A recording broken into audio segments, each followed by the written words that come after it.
going to talk about conduct rules today and approved conduct rules. Where should it be approved? Not by the chair, not by one owner, not by the trustees, but by the regulator, the CSOS, the Community Scheme Ombud Service.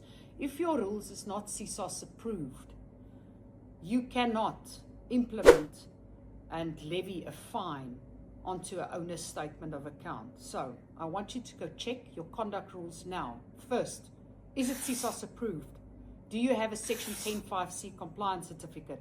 If you don't, CSOS issued a practice directive last year, a consolidated one, saying that they're actually going to start fining schemes.